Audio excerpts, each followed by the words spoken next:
السلام علیکم ورحمۃ اللہ وبرکاتہ۔ کیسے ہیں آپ سب؟ امید ہے کہ آپ سب خیریت سے ہوں گے، ایمان اور صحت کی بہترین حالت میں ہوں گے۔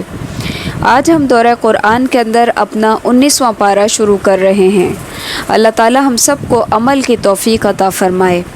نحمدہ ونصلی علی رسولہ الکریم، اما بعد، اعوذ باللہ من الشیطان الرجیم، بسم اللہ الرحمن الرحیم، رب اشرح لی صدری ویسر لی امری واحلل عقدۃ من لسانی یفقہوا قولی، اللہم ارنا الحق حقا وارزقنا اتباع وارنا الباطل باطلا وارزقنا اجتنابہ، آمین یا رب العالمین۔ بسم اللہ الرحمن الرحیم، شروع اللہ کے نام سے جو بہت مہربان نہایت رحم والا ہے۔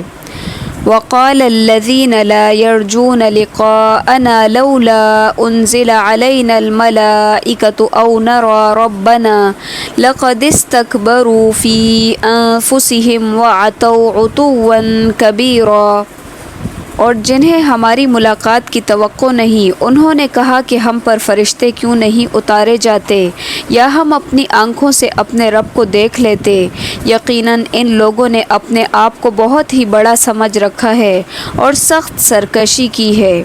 یعنی کسی انسان کو رسول بنا کر بھیجنے کے بجائے کسی فرشتے کو رسول بنا کر بھیجا جاتا، یا یہ مطلب ہے کہ پیغمبر کے ساتھ فرشتے بھی نازل ہوتے جو کہ ہم اپنی آنکھوں سے ان کو دیکھتے اور وہ اس بشر رسول کی تصدیق کرتے، اور پھر یا یہ کہ اللہ تعالیٰ جو ہے ہمارے سامنے آ جاتا، یعنی کہ رب آ کر ہمیں کہتا کہ محمد صلی اللہ علیہ وسلم میرے رسول ہیں اور اس پر ایمان لانا تمہارے لیے ضروری ہے، تو تب جا کر ہم ایمان لاتے۔ یہ ان کے تکبر اور سرکشی کا نتیجہ ہے کہ یہ اس طرح کے مطالبات کرتے ہیں جو کہ اللہ تعالیٰ کے حکم کے صریح خلاف ہیں۔ جس دن وہ فرشتوں کو دیکھ لیں گے اس دن گناہ گاروں کو کوئی خوشی نہ ہوگی اور کہیں گے یہ محروم ہی محروم کیے گئے۔ اس دن سے مراد موت کا دن ہے، یعنی یہ کافر فرشتوں کو دیکھنے کی آرزو تو کرتے ہیں لیکن موت کے وقت جب یہ فرشتوں کو دیکھیں گے تو ان کے لیے کوئی خوشی اور مسرت نہیں ہوگی، اس لیے کہ فرشتے انہیں اس موقع پر عذاب جہنم کی وعید سناتے ہیں اور کہتے ہیں اے خبیث روح، خبیث جسم سے نکل، جس سے روح دوڑتی ہے اور ڈر کے بھاگتی ہے، لیکن پھر کیا ہوتا ہے کہ فرشتے اس کو مارتے ہیں اور ڈانٹتے بھی ہیں۔ اور بعض کہتے ہیں کہ اس سے مراد قیامت کا دن ہے۔ ابن کثیر رحمۃ اللہ علیہ فرماتے ہیں کہ دونوں ہی قول صحیح ہیں، کیونکہ یہی دونوں ٹائم ہوں گے جب فرشتے اور انسان آمنے سامنے ہوں گے، اور انہوں نے جو اعمال کیے تھے ہم نے ان کی طرف بڑھ کر انہیں پراگندہ ذروں کی طرح کر دیا۔ البتہ اس دن جنتیوں کا ٹھکانہ بہت ہی بہتر ہوگا اور خوابگاہ بھی بہت عمدہ ہوگی، اور جس دن آسمان بادلوں کے ساتھ پھٹ جائے گا اور فرشتے لگاتار اتارے جائیں گے، اس دن صحیح طور پر ملک صرف رحمان کا ہی ہوگا، اور وہ دن کافروں پر بہت ہی بھاری ہوگا۔ ہبا ان باریک ذروں کو کہتے ہیں جو کسی سوراخ سے گھر کے اندر داخل ہونے والی سورج کی کرن کے اندر محسوس ہوتے ہیں، لیکن اگر آپ اس کو کبھی پکڑنا چاہیں تو آپ اس کو پکڑ نہیں سکتے، بالکل معمولی ذرات ہوتے ہیں وہ۔ اور اس دن ظالم شخص اپنے ہاتھوں کو چبا چبا کر کہے گا ہائے کاش کہ میں نے رسول کی راہ اختیار کی ہوتی، ہائے افسوس کاش کہ میں نے فلاں کو دوست نہ بنایا ہوتا، اس نے تو مجھے اس کے بعد گمراہ کر دیا کہ نصیحت میرے پاس آ پہنچی تھی، اور شیطان تو انسان کو دغا دینے والا ہے۔ اس سے معلوم ہوا کہ اللہ کے نافرمانوں سے دوستی اور وابستگی نہیں رکھنی چاہیے، کیونکہ انسان کے اوپر اس کی جو صحبت ہے وہ ضرور اثر انداز ہوتی ہے۔ اچھے لوگوں میں بیٹھے گا تو اچھا ہو جائے گا، برے لوگوں میں بیٹھے گا تو برا ہو جائے گا، کیونکہ اکثر لوگ جو گمراہ ہو جاتے ہیں ان کے پیچھے بھی ان کی صحبت کا ہی ہاتھ ہوتا ہے۔ اور یہاں پر بھی دیکھیں ایک ایسے ہی شخص کی بات کی جا رہی ہے جو کہ اس کے پاس ذکر آ چکا تھا، ذکر چاہے نصیحت لیں یا قرآن لیں، یعنی کہ اس کے پاس ہدایت آئی تھی لیکن اس کے دوستوں نے اس کو گمراہ کر دیا، تو اسی وجہ سے وہ اس دن اس دوستی کے اوپر افسوس کرے گا۔ جو کہ دنیا کے اندر اس کے لیے ایک وبال بنی ہوئی ہوتی ہے، لیکن لوگ سمجھتے نہیں ہیں، اور لوگ سمجھتے ہیں کہ یہ ہماری گیدرنگ ہے اور ہم ان کے ساتھ اٹھ رہے ہیں، بیٹھ رہے ہیں تو بہت مزہ آ رہا ہے، لیکن ان کو نہیں پتہ ہوتا کہ وہ دین اور دنیا دونوں کا نقصان کر رہے ہوتے ہیں، کیونکہ اکثر اسی طرح کے دوست ہوتے ہیں جو دین والوں کا مذاق اڑاتے ہیں، اور پھر بندہ شرم کے مارے عمل نہیں کر پاتا، اور پھر قیامت کے دن اس طرح کی دوستی کے اوپر افسوس کرتا رہ جاتا ہے۔ وقال الرسول یا رب ان قوم اتخذوا هذا القرآن مہجورا، اور رسول کہے گا کہ اے میرے پروردگار، بے شک میری امت نے اس قرآن کو چھوڑ رکھا تھا۔ قرآن کو چھوڑ رکھا تھا، اس کے کئی معنی، یا تو پڑھ کر بھلا دینا، یا تو اس کو پڑھنا ہی نہیں، یا پڑھنا لیکن سمجھ کر نہ پڑھنا، یا پڑھنا لیکن عمل نہ کرنا، ساری چیزیں اس کے اندر آ جاتی ہیں۔ اور اسی طرح ہم نے ہر نبی کے دشمن بعض گناہ گاروں کو بنا دیا ہے، اور تمہارا رب ہی ہدایت کرنے والا اور مدد کرنے والا کافی ہے۔ اور کافروں نے کہا کہ اس پر قرآن سارے کا سارا ایک ساتھ ہی کیوں نہیں اتارا گیا؟ اسی طرح ہم نے تھوڑا تھوڑا کر کے اتارا تاکہ اس سے ہم آپ کا دل قوی رکھیں، اور ہم نے اسے ٹھہر ٹھہر کر ہی پڑھ سنایا ہے۔ یعنی کافروں کو اعتراض یہ ہے کہ جس طرح دیگر آسمانی کتابیں بیک وقت نازل ہوئی تھیں، اسی طرح قرآن بھی بیک وقت نازل ہوتا، لیکن قرآن چونکہ 23 سالوں کے اندر نازل ہوا ہے، اس لیے ان کو یہی اعتراض تھا کہ یہ اکٹھا کیوں نہیں آیا۔ تو یہاں پر اللہ تعالیٰ اس کے اکٹھا نہ اتارنے کی حکمت بیان کر رہے ہیں۔ حکمت یہ ہے کہ تاکہ آپ صلی اللہ علیہ وسلم کا دل مضبوط ہو جائے، کیونکہ قرآن وقت اور حالات کے مطابق نازل ہوا ہے۔ یہ آپ کے پاس جو کوئی مثال لائیں گے، ہم اس کا سچا جواب اور عمدہ توجیہ آپ کو بتا دیں گے۔ جو لوگ اپنے منہ کے بل جہنم کی طرف جمع کیے جائیں گے، وہی بدتر مکان والے اور گمراہ تر راستے والے ہیں۔ اور بلا شبہ ہم نے موسیٰ کو کتاب دی، اور ان کے ہمراہ ان کے بھائی ہارون کو ان کا وزیر بنا دیا، اور کہہ دیا کہ تم دونوں ان لوگوں کی طرف جاؤ جو ہماری آیتوں کو جھٹلا رہے ہیں۔ پھر ہم نے انہیں بالکل ہی پامال کر دیا۔ اور قوم نوح نے بھی جب رسولوں کو جھوٹا کہا تو ہم نے انہیں غرق کر دیا، اور لوگوں کے لیے انہیں نشان عبرت بنا دیا، اور ہم نے ظالموں کے لیے دردناک عذاب تیار کر رکھا ہے۔ اور عادیوں اور سمودیوں اور کنویں والوں کو اور ان کے درمیان کی بہت سی امتوں کو ہلاک کر دیا، اور ہم نے ان کے سامنے مثالیں بیان کی، پھر ہر ایک کو بالکل ہی تباہ اور برباد کر دیا۔ یہ لوگ اس بستی کے پاس سے آتے جاتے ہیں جس پر بری طرح کی بارش برسائی گئی، کیا یہ پھر بھی دیکھتے نہیں؟ حقیقت یہ ہے کہ انہیں مر کر جی اٹھنے کی امید ہی نہیں ہے۔ بری بارش سے مراد پتھروں کی بارش ہے۔ ان بستیوں کو الٹایا گیا، اور اس کے بعد ان کے اوپر کنکر یعنی کہ پتھروں کی بارش برسی، جیسا کہ سورہ ہود کے اندر آپ پڑھ چکے ہیں۔ یہ بستیاں شام اور فلسطین کے راستے میں پڑتی ہیں، جن سے گزر کر ہی اہل مکہ آتے جاتے تھے، اور تمہیں جب کبھی دیکھتے ہیں تو تم سے مسخرہ پن کرنے لگتے ہیں کہ کیا یہی ہے وہ شخص جسے اللہ نے رسول بنا کر بھیجا ہے؟ وہ تو کہتے ہیں کہ ہم اس پر جمے رہے، ورنہ اس نے تو ہمیں ہمارے معبودوں سے بہکا دینے میں کوئی کسر نہیں چھوڑی تھی۔ اور یہ جب عذابوں کو دیکھیں گے تو انہیں صاف معلوم ہو جائے گا کہ پوری طرح راہ سے بھٹکا ہوا کون تھا۔ آپ صلی اللہ علیہ وسلم کو دیکھ کر آپ کا مذاق اڑاتے ہیں۔ دوسرے مقام پر اسی طرح اس بات کو بیان فرمایا کہ اَهَٰذَا الَّذِي يَذْكُرُ آلِهَتَكُمْ، کیا یہی ہے وہ شخص جو تمہارے معبودوں کا ذکر کرتا ہے؟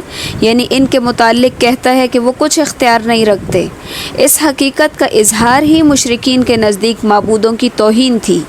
جیسے آج بھی اگر آپ قبر پرستوں کو کہیں کہ قبروں میں مدفون جو بزرگ ہیں یہ کائنات میں تصرف کرنے کا اختیار نہیں رکھتے، تو وہ کہتے ہیں کہ یہ تو اولیاء اللہ کے جو ہے گستاخ ہیں، یہ اس کی شان میں گستاخی کرتے ہیں، یعنی کہ وہ فوراً آپ کے اوپر گستاخ ہونے کا فتویٰ لگاتے ہیں۔ اور یہاں پر اللہ تعالیٰ نے مشرکوں کا قول بھی نقل کیا ہے کہ وہ کہتے ہیں کہ ہم تو اپنے باپ دادا کے دین پر جمے رہے، ورنہ اس پیغمبر نے تو ہمیں وہاں سے گمراہ کرنے کی ہر ممکن کوشش کی، یعنی اس نے چاہا کہ ہم اس دین کو چھوڑ دیں، لیکن ہم نے نہیں چھوڑا اور ہم اس کے اوپر جمے رہے، یعنی کہ اس کے اوپر بجائے شرمندہ ہونے کے فخر محسوس کرتے ہیں۔ کیا آپ نے اسے بھی دیکھا جو اپنی خواہش نفس کو اپنا معبود بنائے ہوئے ہے؟ کیا آپ اس کے ذمہ دار ہو سکتے ہیں؟ خواہش نفس کو معبود بنانے کا مطلب یہ ہے کہ یعنی جو چیز نفس کو بھلی لگے صرف وہی کام کیا جائے، اور جو چیز نفس کو گراں گزرے اس کو چھوڑ دیا جائے۔ کیا آپ اسی خیال میں ہیں کہ ان میں سے اکثر سنتے یا سمجھتے ہیں وہ تو نرے چوپایوں جیسے ہیں بلکہ ان سے بھی زیادہ بھٹکے ہوئے؟ کیا آپ نے نہیں دیکھا کہ آپ کے رب نے سائے کو کس طرح پھیلا دیا ہے؟ اگر چاہتا تو اسے ٹھہرا ہوا ہی کر دیتا۔ پھر ہم نے آفتاب کو ان کا رہنما بنایا، پھر ہم نے اسے آہستہ آہستہ اپنی طرف کھینچ لیا، اور وہی ہے جس نے رات کو تمہارے لیے پردہ بنایا اور نیند کو راحت بنایا اور دن کو اٹھ کھڑے ہونے کا وقت، اور وہی ہے جو تمہارے لیے باران رحمت سے پہلے خوشخبری دینے والی ہواؤں کو بھیجتا ہے، اور ہم آسمان سے پاک پانی برساتے ہیں تاکہ اس کے ذریعے سے مردہ شہر کو زندہ کر دیں، اور اسے ہم اپنی مخلوقات میں سے بہت سے چوپایوں اور انسانوں کو بھی پلاتے ہیں۔ پانی جو ہے یہ بذات خود پاک چیز ہے، اور یہ دوسروں کو پاک کرنے کے لیے استعمال ہوتا ہے۔ حدیث میں بھی آتا ہے کہ پانی پاک ہے، اسے کوئی چیز ناپاک نہیں کرتی۔ ہاں، اگر اس کا رنگ یا بو یا ذائقہ بدل جائے تو ایسا پانی پھر ناپاک ہے۔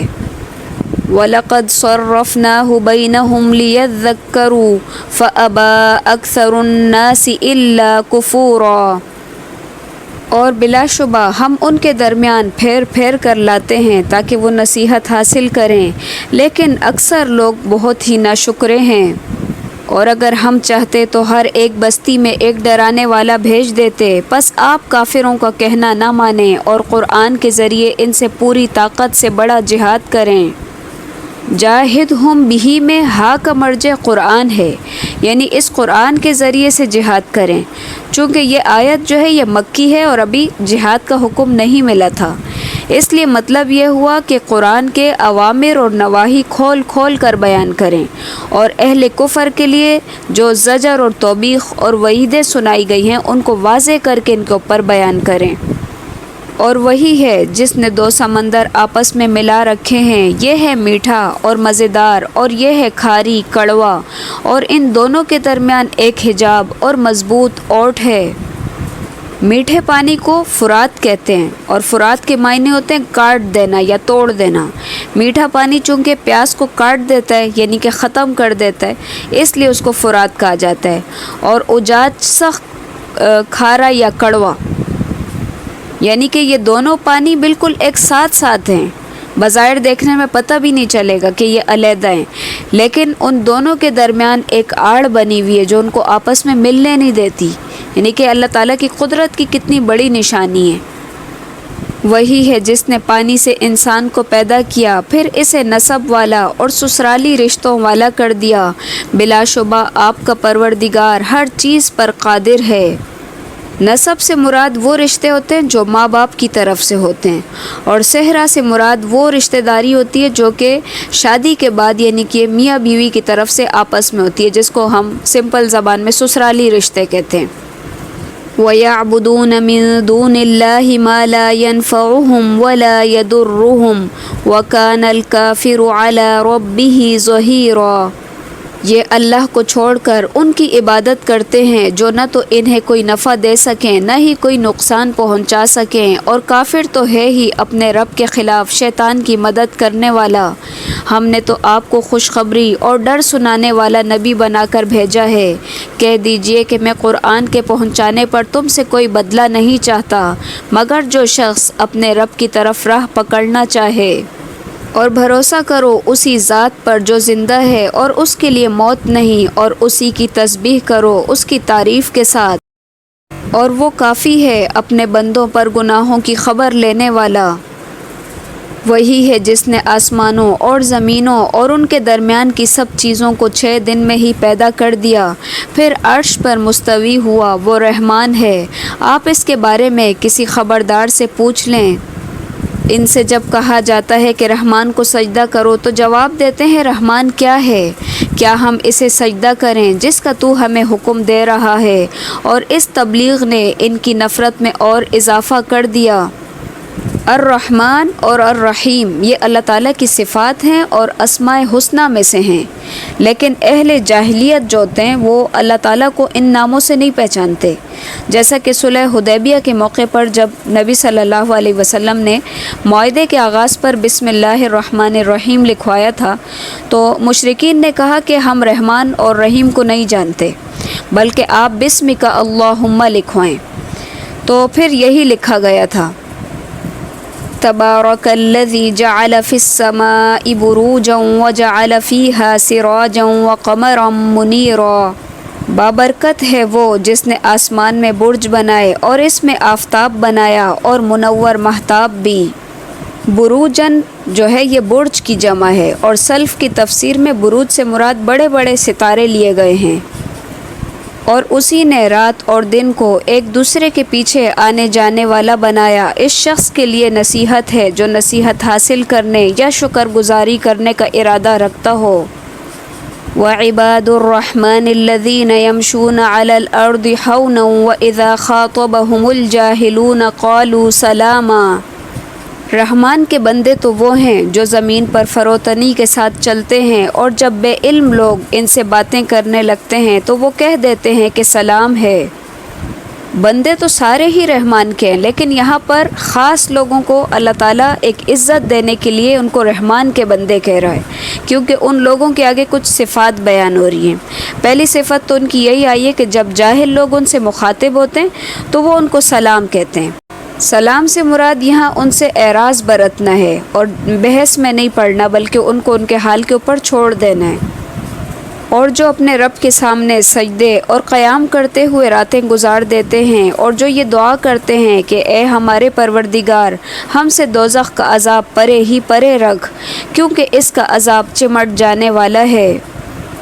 اس سے معلوم ہوا کہ رحمان کے بندے وہ ہیں جو ایک طرف تو راتوں کو اٹھ اٹھ کے اللہ تعالیٰ کی عبادت کرتے ہیں، دوسری طرف وہ ڈرتے بھی رہتے ہیں کہ کہیں کسی غلطی اور کوتاہی پر اللہ تعالیٰ کی گرفت میں نہ آ جائیں، تو اسی وجہ سے وہ عذاب سے پناہ مانگتے رہتے ہیں۔ انہا ساءت مستقرا و مقاما، بے شک وہ ٹھہرنے اور رہنے کے لحاظ سے بدترین جگہ ہے، یعنی کہ دوزخ کی بات ہو رہی ہے۔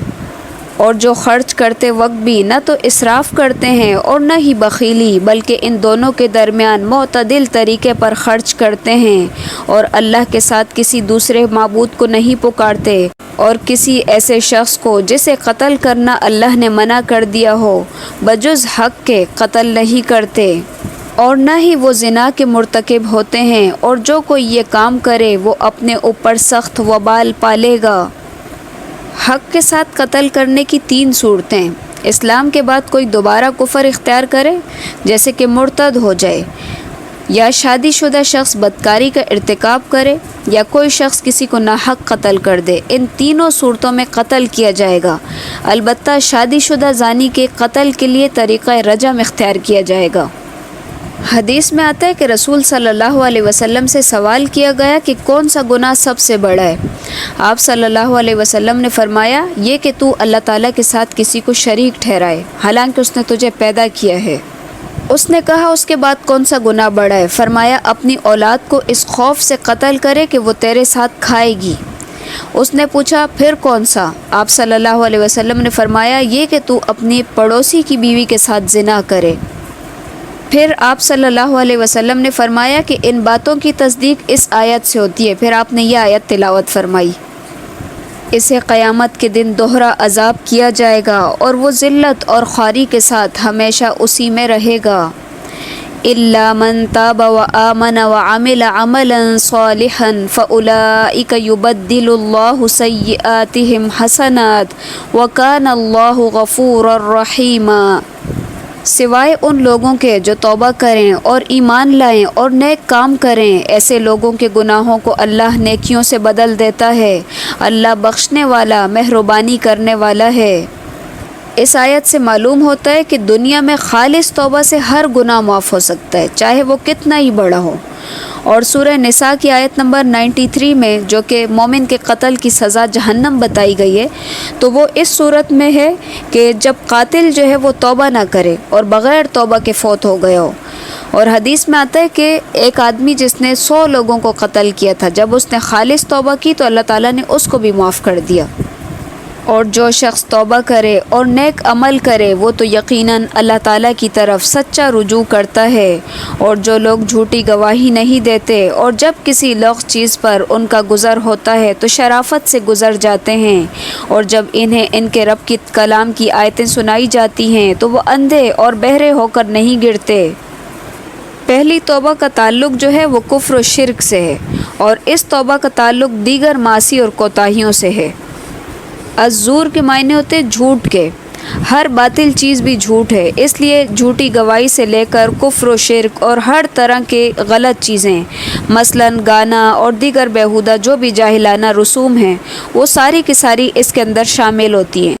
اور عباد الرحمن کی ایک صفت یہ بھی ہوتی ہے کہ وہ جھوٹ میں اور جھوٹ کی مجلسوں میں حاضر نہیں ہوتے۔ والذین یقولون ربنا هب لنا من ازواجنا وذریاتنا قرۃ اعین وجعلنا للمتقین اماما، اور یہ دعا کرتے ہیں کہ اے ہمارے پروردگار، تو ہمیں ہماری بیویوں اور اولادوں سے آنکھوں کی ٹھنڈک عطا فرما اور ہمیں پرہیزگاروں کا پیشوا بنا۔ یہی وہ لوگ ہیں جنہیں ان کے صبر کے بدلے جنت کے بالا خانے دیے جائیں گے، جہاں انہیں دعا سلام پہنچایا جائے گا، اس میں وہ ہمیشہ رہیں گے، وہ بہت ہی اچھی جگہ اور بہت عمدہ مقام ہے۔ کہہ دیجئے کہ اگر تمہاری دعا اور التجا نہ ہوتی تو میرا رب تمہاری مطلق پرواہ نہ کرتا۔ تم تو جھٹلا چکے، پس اب عنقریب اس کی سزا تمہیں چمٹ جانے والی ہے۔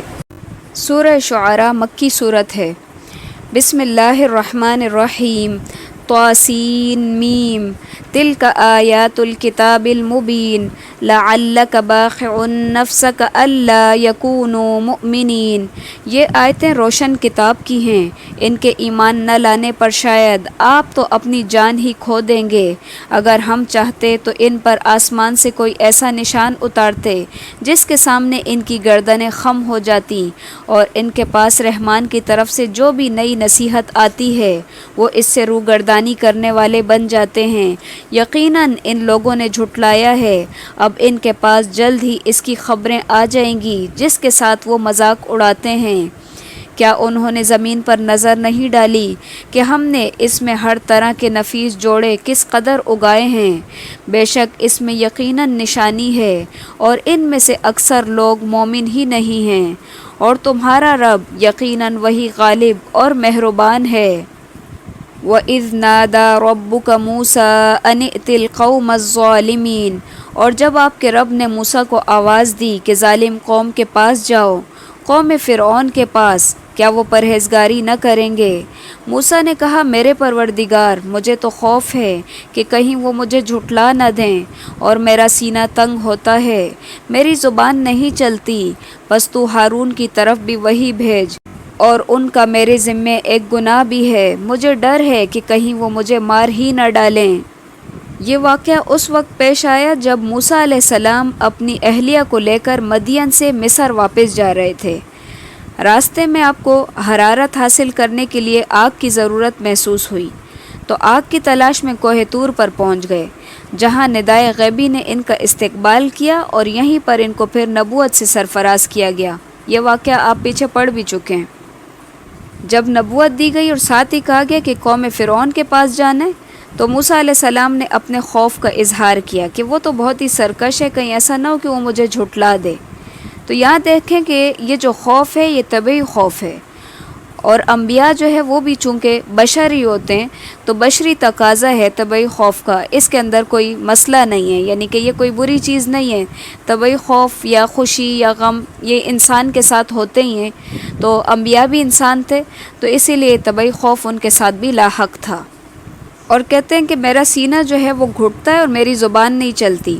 اس سے یہ پتہ چلتا ہے کہ موسیٰ علیہ السلام جو ہے وہ کوئی فصیح اللسان نہیں تھے۔ پھر ساتھ ہی انہوں نے اپنے بھائی کے لیے بھی دعا کر لی کہ میرے بھائی کو بھی میرے ساتھ جو ہے مددگار بنا دے اور اس کو بھی پیغمبری عطا کر دے۔ پھر ساتھ کہتے ہیں کہ میرے ذمے ان کے لیے ایک گناہ بھی ہے، یعنی میں نے ان کا ایک گناہ بھی کیا ہے، یعنی میں ان کا مجرم ہوں۔ یہ اشارہ ہے اس قتل کی طرف جو کہ موسیٰ علیہ السلام سے نادانی کے اندر سرزد ہو گیا تھا، یعنی ارادتاً نہیں تھا بلکہ یہ غیر ارادی طور پر یہ قتل ہو گیا تھا، اور پھر اسی وجہ سے موسیٰ علیہ السلام نے مصر چھوڑ کر مدین کی راہ اختیار کی تھی۔ اگرچہ اس واقعے کو کافی سال گزر چکے تھے، لیکن پھر بھی امکان تھا کہ فرعون کے پاس جائیں تو ایسا نہ ہو کہ کہیں فرعون جو ہے اسی جرم کے اندر پکڑ کر قتل کی سزا دے دے، تو اسی لیے خوف جو ہے یہ بلا جواز بھی نہیں تھا، ایسا ہو بھی سکتا تھا۔ لیکن اللہ تعالیٰ نے فرمایا کہ ایسا ہرگز نہیں ہوگا، تم دونوں ہماری نشانیاں لے کر جاؤ، ہم خود سننے والے تمہارے ساتھ ہیں۔ تم دونوں فرعون کے پاس جا کر کہو کہ بلا شبہ ہم رب العالمین کے بھیجے ہوئے ہیں کہ تو ہمارے ساتھ بنی اسرائیل کو روانہ کر دے۔ فرعون نے کہا کہ کیا ہم نے تجھے تیرے بچپن کے زمانے میں اپنے ہاں پالا نہیں تھا، اور تو نے اپنی عمر کے بہت سے اہم سال ہم میں نہیں گزارے؟ پھر تو نے وہ کام کیا جو تو کر گیا، اور تو ناشکروں میں سے ہے۔ یعنی کہ فرعون بھی اسی قتل کا جو ہے تانا دے رہا ہے جو کہ موسیٰ علیہ السلام نے پہلے ہی یاد رکھا ہوا تھا، یعنی کہتا ہے کہ ہمارا ہی کھایا پیا اور پھر ہمارے ہی بندے کو قتل کر کے تم یہاں سے چلے گئے۔ قال فعلتها اذا وانا من الضالین، موسیٰ نے جواب دیا کہ ہاں میں نے یہ کام کیا تھا اس وقت جب میں راہ بھولے ہوئے لوگوں میں سے تھا، یعنی کہ بجائے منکر ہونے کے یا شرمندہ ہونے کے موسیٰ علیہ السلام نے کہا ہاں میں نے کیا تھا، لیکن وہ نادانی کا زمانہ تھا، تب میں ہدایت یافتہ نہیں تھا، تب میں پیغمبر نہیں تھا۔ پھر ساتھ ہی سچائی کے ساتھ کہتے ہیں کہ پھر میں تم سے خوف کھا کر بھاگ گیا، پھر مجھے میرے رب نے حکم اور علم عطا فرمایا اور مجھے اپنے پیغمبروں میں سے کر دیا، یعنی تمہاری وجہ سے ہی میں نے جو ہے مصر چھوڑ دیا اور مدین میں چلا گیا، کہیں تم مجھے اس قتل کے بدلے قتل نہ کر دو۔ پھر موسیٰ علیہ السلام کہتے ہیں کہ مجھ پر تمہارا کیا یہی وہ احسان ہے جسے تم جتا رہے ہو کہ تم نے بنی اسرائیل کو غلام بنا رکھا ہے؟ یعنی کہ یہ اچھا احسان ہے کہ جو تم مجھے جتا رہے ہو کہ اپنے گھر میں رکھ کر میری پرورش کی، حالانکہ اس کا سبب خود تمہارا ہی ظلم تھا۔ اگر تم بنی اسرائیل کو غلام بنا کر ان کے بیٹوں کو قتل نہ کرتے تو کبھی بھی ایسی نوبت نہ آتی کہ میں تمہارے گھر میں پرورش پاتا۔ ابھی گفتگو چل ہی رہی تھی کہ فرعون کہتا ہے کہ وما رب العالمین، رب العالمین کیا ہوتا ہے؟ قال رب السماوات والارض وما بینہما، موسیٰ نے فرمایا کہ وہ آسمانوں اور زمین اور ان کے درمیان کی تمام چیزوں کا رب ہے اگر تم یقین رکھنے والے ہو۔ فرعون نے اپنے ارد گرد والوں سے کہا کیا تم سنتے نہیں ہو؟ موسیٰ نے فرمایا وہ تمہارا اور تمہارے پہلے باپ دادوں کا بھی رب ہے۔ فرعون نے کہا تمہارا یہ رسول جو تمہاری طرف بھیجا گیا ہے یہ تو یقیناً دیوانہ ہے۔ جب موسیٰ علیہ السلام کے دلائل کے سامنے فرعون کی عقل نے کام نہیں کیا تو فوراً سے الزام لگانا شروع کر دیا اور کہنے لگا کہ یہ تو مجنون ہے۔ موسیٰ علیہ السلام نے فرمایا وہی مشرق اور مغرب کا اور ان کے درمیان کی تمام چیزوں کا رب ہے اگر تم عقل رکھتے ہو۔ فرعون کہنے لگا سن لے، اگر تو نے میرے سوا کسی اور کو معبود بنایا تو میں تجھے قید خانے میں ڈال دوں گا۔ یعنی جب مسئلہ حل نہیں ہوا تو دھمکی دینے پہ اتر آیا اور قید خانے کی دھمکی دینے لگا۔ تو موسیٰ علیہ السلام نے کہا کہ اگرچہ میں تمہارے پاس کوئی کھلی چیز لے آؤں تب بھی تم ایسا ہی کرو گے؟ تو فرعون کہنے لگا اگر تم سچوں میں سے ہو تو اسے پیش کرو۔ آپ نے اسی وقت اپنی لاٹھی ڈال دی جو اچانک کھلم کھلا اژدہا بن گئی اور اپنا ہاتھ کھینچ نکالا تو وہ بھی اسی وقت ہر دیکھنے والے کو سفید چمکیلا نظر آنے لگا۔ فرعون اپنے آس پاس کے سرداروں سے کہنے لگا بھائی یہ تو کوئی بڑا ہی دانا جادوگر ہے، یہ تو چاہتا ہے کہ اپنے جادو کے زور سے تمہیں تمہاری سرزمین سے ہی نکال دے، بتاؤ اب تم کیا حکم دیتے ہو؟ ان سب نے کہا آپ اسے اور اس کے بھائی کو مہلت دیجیے اور تمام شہروں میں اکٹھا کرنے والے بھیج دیجیے جو آپ کے پاس ذی علم جادوگروں کو لے آئیں۔ پھر ایک مقررہ دن کے وعدے پر تمام جادوگر جمع کیے گئے اور عام لوگوں سے بھی کہہ دیا گیا کہ تم بھی مجمع میں حاضر ہو جاؤ تاکہ اگر جادوگر غالب آ جائیں تو ہم انہی کی پیروی کریں۔ یعنی کہ فرعون کے سرداروں نے یہ مشورہ دیا کہ ان دونوں بھائیوں کو فی الحال چھوڑ دو لیکن سارے جادوگروں کو جو ہے اکٹھا کر لو تاکہ سب آ کے اپنا اپنا جادو دکھائیں اور معلوم ہو جائے گا کہ کون پھر غالب آتا ہے۔ اور عوام کو بھی کہہ دیا گیا کہ تم یہ مارکا دیکھنے کے لیے ضرور حاضر ہونا۔ فلما جاء السحرة قالوا لفرعون أئن لنا لأجرا إن كنا نحن الغالبين۔ جادوگر آ کر فرعون سے کہنے لگے کہ اگر ہم جیت گئے تو ہمیں کچھ انعام بھی ملے گا۔ فرعون نے کہا ہاں بڑی خوشی سے، بلکہ ایسی صورت میں تم میرے خاص درباری بن جاؤ گے۔ موسیٰ نے جادوگروں سے فرمایا جو کچھ تمہیں ڈالنا ہے ڈال دو۔ انہوں نے اپنی رسیاں اور لاٹھیاں ڈال دیں اور کہنے لگے عزت فرعون کی قسم، یقیناً ہم ہی غالب رہیں گے۔ اب موسیٰ نے بھی اپنی لاٹھی میدان میں ڈال دی، جس نے اسی وقت ان کے بنے بنائے کھلونوں کو نگلنا شروع کر دیا۔ یہ دیکھتے ہی جادوگر سجدے میں گر گئے اور انہوں نے صاف کہہ دیا کہ ہم تو اللہ رب العالمین پر ایمان لائے ہیں، یعنی موسیٰ اور ہارون کے رب پر۔ فرعون نے کہا کہ تم میری اجازت کے بغیر اس پر ایمان لے آئے، یقیناً یہی تمہارا وہ بڑا ہے جس نے تم سب کو یہ جادو سکھایا ہے، بس تمہیں ابھی ابھی معلوم ہو جائے گا۔ قسم ہے میں ضرور تمہارے ہاتھ پاؤں الٹے طور پر کاٹ دوں گا اور تم سب کو سولی پر لٹکا دوں گا۔ انہوں نے کہا کوئی حرج نہیں، ہم تو اپنے ہی رب کی طرف لوٹنے والے ہیں۔ فرعون کے لیے چونکہ یہ واقعہ بہت ہی عجیب تھا اور بہت ہی حیرت ناک بھی کہ جن جادوگروں کے ذریعے سے فتح اور غلبے کے خواب دیکھ رہا تھا وہی جادوگر مغلوب ہو گئے، اور صرف مغلوب نہیں ہوئے بلکہ فوراً سے ایمان بھی لے آئے۔ تو فرعون کو یہ بات برداشت نہیں ہوئی، اسی لیے اس نے پھر ان کو دھمکیاں دینا شروع کر دی۔ اِنَّا نَطْمَعُ أَن يَغْفِرَ لَنَا رَبُّنَا خَطَايَانَا أَن كُنَّا أَوَّلَ الْمُؤْمِنِينَ۔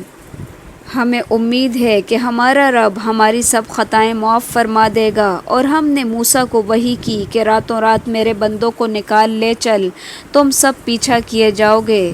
تو فرعون نے شہروں میں نقیب روانہ کیے، یقیناً یہ گروہ بہت ہی کم تعداد میں ہیں اور اس پر یہ ہمیں سخت غضبناک کر رہے ہیں، اور یقیناً ہم بڑی جماعت ہیں ان سے چکنے رہنے والے۔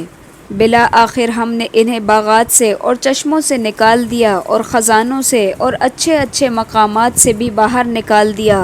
اسی طرح ہوا اور ہم نے ان تمام چیزوں کا وارث بنی اسرائیل کو بنا دیا، یعنی فرعون اور اس کا لشکر جو کہ بنی اسرائیل کے تعاقب میں نکلا تھا، پھر ان کو اپنے گھروں اور باغات میں واپس آنا نصیب ہی نہیں ہوا، اور جس علاقے کے اوپر فرعون کی حکومت تھی وہ علاقہ اس سے چھن کر بنی اسرائیل کے پاس آ گیا۔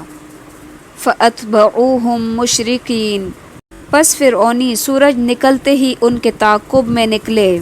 پس جب دونوں جماعتوں نے ایک دوسرے کو دیکھ لیا تو موسیٰ کے ساتھیوں نے کہا ہم تو یقیناً پکڑ لیے گئے۔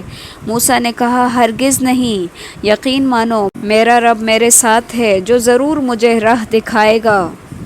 ہم نے موسیٰ کی طرف وحی بھیجی کہ دریا پر اپنا عصا مارو، پس اسی وقت دریا پھٹ گیا اور ہر ایک حصہ پانی کا مثل بڑے سارے پہاڑ کے ہو گیا، اور ہم نے اسی جگہ قریب ہی دوسروں کو لا کھڑا کیا اور موسیٰ کو اور ان کے تمام ساتھیوں کو نجات دے دی، پھر وہ سب دوسروں کو ڈبو دیا۔ یعنی جب صبح ہوئی تو فرعون کو پتہ چلا کہ بنی اسرائیل تو نکل کر چلے گئے ہیں، تو فرعون صبح ہوتے ہی ان کے تعاقب کے لیے روانہ ہو گیا، اور جب بنی اسرائیل نے فرعون کے لشکر کو دیکھا تو وہ گھبرا گئے، لیکن موسیٰ علیہ السلام نے ان کو حوصلہ دیا، اور پھر اللہ تعالیٰ نے ان کے لیے راستہ بنا دیا اور انہوں نے دریا پار کر لیا، اور جب فرعونی اسی دریا میں اترے تو وہ غرق کر دیے گئے۔ ان فی ذلک لآیۃ وما کان اکثرهم مؤمنین، یقیناً اس میں بڑی عبرت ہے اور ان میں سے اکثر لوگ ایمان والے نہیں، اور بے شک آپ کا رب بڑا ہی غالب اور مہربان ہے۔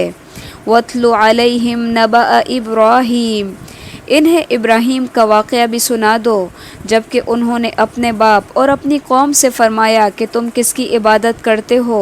انہوں نے جواب دیا کہ بتوں کی عبادت کرتے ہیں، ہم تو برابر ان کے مجاور بنے بیٹھے ہیں۔ آپ نے فرمایا کہ جب تم انہیں پکارتے ہو تو کیا وہ سنتے بھی ہیں یا تمہیں نفع اور نقصان بھی پہنچا سکتے ہیں؟ انہوں نے کہا یہ ہم کچھ نہیں جانتے، ہم نے تو اپنے باپ دادوں کو اسی طرح کرتے پایا ہے۔ آپ نے فرمایا کہ کچھ بھی خبر ہے جنہیں تم پوج رہے ہو؟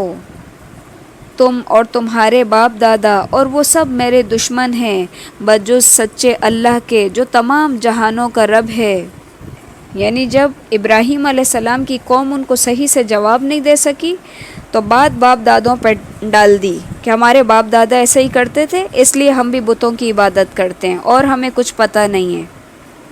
الذی خلقنی فہو یہدین، جس نے مجھے پیدا کیا اور وہی میری رہبری فرماتا ہے، وہی ہے جو مجھے کھلاتا پلاتا ہے اور جب میں بیمار پڑ جاؤں تو مجھے شفا عطا فرماتا ہے، اور وہی مجھے مار ڈالے گا پھر زندہ کرے گا۔ والذی اطمع ان یغفر لی خطیئتی یوم الدین، اور وہی وہ ذات ہے جس سے میں امید رکھتا ہوں کہ وہ میری خطائیں بخش دے گا قیامت والے دن۔ انبیاء علیہ السلام اگرچہ معصوم عن الخطا ہوتے ہیں اور ان سے کسی بڑی غلطی کا سرزد ہونا ممکن ہی نہیں ہے، پھر بھی اپنے بعض افعال کے اوپر وہ جن کے اندر ذرا سی بھی کمی بیشی رہ گئی ہو اس کے اوپر اللہ تعالیٰ سے بخشش طلب کرتے ہیں۔ یہ ایسا ہی ہے جیسے کہ کہا جاتا ہے کہ حسنات الابرار سیئات المقربون، یعنی جو نیک لوگوں کی نیکیاں ہوتی ہیں وہ مقرب لوگوں کی برائیاں ہوتی ہیں۔ رب ہب لی حکما والحقنی بالصالحین، اے میرے رب مجھے قوت فیصلہ عطا کر اور مجھے نیک لوگوں میں ملا دے، اور میرا ذکر خیر پچھلے لوگوں میں باقی رکھ، مجھے نعمتوں والی جنت کے وارثوں میں سے بنا دے، اور میرے باپ کو بخش دے، یقیناً وہ گمراہوں میں سے ہے۔ اور یہ بخشش کی دعا اس وقت کے لیے تھی جب ان کو پتہ نہیں تھا کہ ان کا والد اللہ تعالیٰ کا دشمن ہے، لیکن جب ان کو واضح ہو گیا تو پھر انہوں نے یہ بخشش طلب کرنا بند کر دیا۔ اور جس دن لوگ اٹھا کھڑے کیے جائیں گے مجھے اس دن رسوا نہ کرنا، اس دن نہ مال کام آئے گا اور نہ ہی بیٹے، یعنی کہ تمام مخلوق کے سامنے میرا مواخذہ کر کے یا عذاب سے دوچار کر کے مجھے رسوا نہ کرنا۔ حدیث میں آتا ہے کہ قیامت والے دن جب ابراہیم علیہ السلام اپنے والد کو برے حال میں دیکھیں گے تو اللہ تعالیٰ کی بارگاہ میں درخواست کریں گے اور فرمائیں گے یا اللہ اس سے زیادہ میرے لیے رسوائی اور کیا ہوگی؟ اللہ تعالیٰ فرمائے گا کہ میں نے جنت کافروں پر حرام کر دیے، پھر ان کے باپ کو نجاست میں لتھڑے ہوئے بجو کی شکل میں جہنم کے اندر ڈال دیا جائے گا، یعنی کہ ان کے والد کی شکل بدل دی جائے گی تاکہ ابراہیم علیہ السلام رسوائی سے بچ جائیں۔ الا من اتی اللہ بقلب سلیم، لیکن فائدے والا وہی ہوگا جو اللہ کے سامنے بے عیب دل لے کر آیا۔ بے عیب دل سے مراد ہے وہ دل جس کے اندر توحید ہو، کفر و شرک سے پاک دل، منافقت سے پاک دل، اور پرہیزگاروں کے لیے جنت بالکل قریب لائی جائے گی اور گمراہ لوگوں کے لیے جہنم ظاہر کر دی جائے گی، اور ان سے پوچھا جائے گا کہ جن کی تم پوجا کرتے رہے وہ کہاں ہیں؟ جو اللہ کے سوا تھے کیا وہ تمہاری مدد کرتے ہیں یا کوئی بدلہ لے سکتے ہیں؟ پس وہ سب اور کل گمراہ لوگ جہنم میں اوندے منہ ڈال دیے جائیں گے، اور ابلیس کے تمام لشکر بھی وہاں آپس میں لڑتے جھگڑتے ہوئے کہیں گے کہ قسم اللہ کی یقیناً ہم تو کھلی غلطی پر تھے جب کہ تمہیں رب العالمین کے برابر سمجھ بیٹھے تھے، اور ہمیں تو سوا ان بدکاروں کے کسی اور نے گمراہ ہی نہیں کیا تھا۔ اب تو ہمارا کوئی سفارشی بھی نہیں اور نہ ہی کوئی سچا غمخوار دوست۔ فَلَوْ أَنَّ لَنَا كَرَّةً فَنَكُونَ مِنَ الْمُؤْمِنِينَ، اے کاش کہ ہمارے لیے ایک دفعہ پھر لوٹنا ہوتا تو ہم ضرور ایمان لے آتے۔ إِنَّ فِي ذَلِكَ لَآيَةً، بے شک اس کے اندر نشانی ہے۔ وَمَا كَانَ أَكْثَرُهُم مُؤْمِنِينَ، لیکن ان میں سے اکثر ایمان نہیں لاتے، اور بے شک آپ کا رب وہی زبردست اور رحم کرنے والا ہے۔ كَذَّبَتْ قَوْمُ نُوحٍ الْمُرْسَلِينَ، قوم نوح نے بھی نبیوں کو جھٹلایا جبکہ ان کے بھائی نوح نے کہا کہ تمہیں اللہ کا خوف نہیں، سنو میں تمہاری طرف اللہ تعالیٰ کا امانت دار رسول ہوں، بس تمہیں اللہ سے ڈرنا چاہیے اور میری بات ماننی چاہیے، میں تم سے اس پر کوئی اجر نہیں چاہتا، میرا بدلہ تو صرف اللہ رب العالمین کے ہاں ہے، بس تم اللہ تعالیٰ کا خوف رکھو اور میری فرما برداری کرو۔ قوم نے جواب دیا کہ کیا ہم تجھ پر ایمان لائیں حالانکہ تمہاری تابعداری تو رذیل لوگوں نے کی ہے۔ آپ نے فرمایا مجھے کیا خبر کہ وہ پہلے کیا کرتے رہے، ان کا حساب تو میرے رب کے ذمہ ہے اگر تمہیں شعور ہو۔ میں ایمانداروں کو دھکے دینے والا نہیں، میں تو صاف طور پر ڈرا دینے والا ہوں۔ انہوں نے کہا اے نوح اگر تو باز نہ آیا تو یقیناً تجھے سنگسار کر دیا جائے گا۔ آپ نے کہا اے میرے پروردگار میری قوم نے مجھے جھٹلا دیا، پس تو مجھ میں اور ان میں کوئی قطعی فیصلہ کر دے اور مجھے اور میرے ایمان والے ساتھیوں کو نجات دے۔ چنانچہ ہم نے اسے اور اس کے ساتھیوں کو بھری ہوئی کشتی میں سوار کرا کر نجات دے دی، بعد ازاں باقی کے تمام لوگوں کو ہم نے ڈبو دیا۔ یقیناً اس میں بھی بہت بڑی عبرت ہے، ان میں سے اکثر لوگ ایمان والے ہی نہ تھے، اور بے شک آپ کا پروردگار البتہ وہی ہے زبردست رحم کرنے والا۔ عادیوں نے بھی رسولوں کو جھٹلایا، جبکہ ان کے بھائی ہود نے ان سے کہا کہ کیا تم ڈرتے نہیں، میں تمہارا امانت دار پیغمبر ہوں، بس اللہ سے ڈرو اور میری اطاعت کرو، میں اس پر تم سے کوئی اجرت طلب نہیں کرتا، میرا ثواب تو تمام جہانوں کے پروردگار کے پاس ہی ہے۔ کیا تم ایک ٹیلے پر بطور کھیل تماشا یادگار عمارت بنا رہے ہو اور بڑی صنعت کاری کے مضبوط محل تعمیر کرتے ہو، گویا کہ تم ان میں ہمیشہ رہو گے، اور جب کسی پر ہاتھ ڈالتے ہو تو سختی اور ظلم سے پکڑتے ہو، اللہ سے ڈرو اور میری پیروی کرو۔ واتقوا الذی امدکم بما تعملون، اور ڈرو اس ذات سے جس نے تم کو زیادہ کیا اس میں جو کچھ تم جانتے ہو۔ امدکم بانعام وبنین، اس نے زیادہ دیے تم کو مویشی اور بال بچے، وجنات وعیون، اور باغات اور چشمے۔ انی اخاف علیکم عذاب یوم عظیم، بے شک میں تم پر ایک بڑے دن کے عذاب سے ڈرتا ہوں۔ قوم کہنے لگی خواہ آپ ہمیں واز کریں یا واز نہ کریں ہم پر یکساں ہیں، یہ تو بس پرانے لوگوں کی عادت ہے اور ہم ہرگز عذاب نہیں دیے جائیں گے۔ چنانچہ انہوں نے اس کو جھٹلا دیا، اس لیے ہم نے انہیں تباہ کر دیا۔ یقیناً اس میں نشانی ہے اور ان میں سے اکثر بے ایمان تھے، بے شک آپ کا رب وہی غالب اور مہربان ہے۔ سمودیوں نے بھی پیغمبروں کو جھٹلایا، ان کے بھائی صالح نے ان سے فرمایا کہ کیا تم اللہ سے ڈرتے نہیں، میں تمہاری طرف اللہ کا امانت دار پیغمبر ہوں، تو تم اللہ سے ڈرو اور میرا کہا مانو، میں اس پر تم سے کوئی اجرت نہیں مانگتا، میری اجرت تو بس پروردگار عالم پر ہی ہے۔ اتترکون فیما ہاہنا آمنین، کیا ان چیزوں میں جو یہاں ہیں تم امن کے ساتھ چھوڑ دیے جاؤ گے، یعنی باغوں اور چشموں میں اور ان کھیتوں اور کھجوروں میں جن کے شگوفے نرم اور نازک ہیں، اور تم پہاڑوں کو تراش تراش کر پرتکلف مکانات بناتے ہو، بس اللہ سے ڈرو اور میری اطاعت کرو، بے باک حد سے گزر جانے والوں کی اطاعت سے باز آ جاؤ جو ملک میں فساد پھیلاتے ہیں اور اصلاح نہیں کرتے۔ قالوا انما انت من المسحرین، وہ کہنے لگے تو ان لوگوں میں سے ہے جن پر جادو کر دیا گیا ہے۔ ما انت الا بشر مثلنا، نہیں ہو تم مگر ہمارے جیسے انسان۔ فأتی بآیہ، تو ہمارے پاس وہ نشانی لے آؤ، ان کنت من الصادقین، اگر تم سچوں میں سے ہو۔ قال هذه ناقۃ لها شرب ولکم شرب یوم معلوم، آپ نے فرمایا یہ ہے اونٹنی، پانی پینے کی ایک باری اس کی، ایک مقرر دن کی باری تمہاری ہے، خبردار اسے برائی سے ہاتھ نہ لگانا ورنہ ایک بڑے دن کا عذاب تمہیں اپنی گرفت میں لے لے گا۔ فعقروها فاصبحوا نادمین، پھر انہوں نے اس کی کوچیں کاٹ ڈالی اور پھر وہ نادم ہو گئے۔ فأخذهم العذاب، پھر ان کو عذاب نے پکڑ لیا۔ ان فی ذلک لآیہ، بے شک اس کے اندر بھی البتہ نشانی ہے۔ وما کان اکثرهم مؤمنین، لیکن ان میں سے اکثر ایمان لانے والے ہی نہ تھے۔ وان ربک لہو العزیز الرحیم، اور بے شک آپ کا رب بڑا ہی زبردست اور مہربان ہے۔ کذبت قوم لوط المرسلین، قوم لوط نے بھی نبیوں کو جھٹلایا۔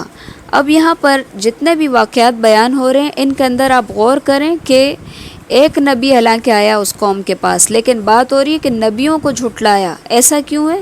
کیونکہ ایک نبی کی تکذیب تمام نبیوں کی تکذیب ہے۔ اس لیے ان سے ان کے بھائی لوط نے کہا، کیا تم اللہ کا خوف نہیں رکھتے؟ میں تمہاری طرف امانت دار رسول ہوں، بس تم اللہ سے ڈرو اور میری اطاعت کرو۔ میں تم سے اس پر کوئی بدلہ نہیں مانگتا، میرا اجر تو صرف اللہ پر ہے جو تمام جہانوں کا رب ہے۔ کیا تم جہان والوں میں سے مردوں کے ساتھ شہوت رانی کرتے ہو اور تمہاری جن عورتوں کو اللہ نے تمہارا جوڑا بنایا ہے ان کو چھوڑ دیتے ہو، بلکہ تم ہو ہی حد سے گزر جانے والے۔ انہوں نے جواب دیا کہ اے لوط، اگر تو باز نہ آیا تو یقیناً نکال دیا جائے گا۔ آپ نے فرمایا، میں تمہارے کام سے سخت ناخوش ہوں۔ میرے پروردگار مجھے اور میرے گھرانے کو اس وبال سے بچا لے جو یہ کرتے ہیں۔ لوط علیہ السلام کی واعظ اور نصیحت کے جواب میں انہوں نے کیا کہا کہ تم تو بڑے پاک باز بنے پھرتے ہو، یاد رکھنا اگر تم اپنی ان حرکتوں سے باز نہیں آئے تو ہم تمہیں اس بستی میں رہنے نہیں دیں گے، یہاں سے ہم تمہیں نکال دیں گے۔ فَنَجَّيْنَاهُ وَأَهْلَهُ أَجْمَعِينَ، تو ہم نے اس کو اور اس کے اہل کو سب کو نجات دی۔ إِلَّا عَجُوزًا فِي الْغَابِرِينَ، سوائے ایک بڑھیا کے جو پیچھے رہ جانے والوں میں سے تھی۔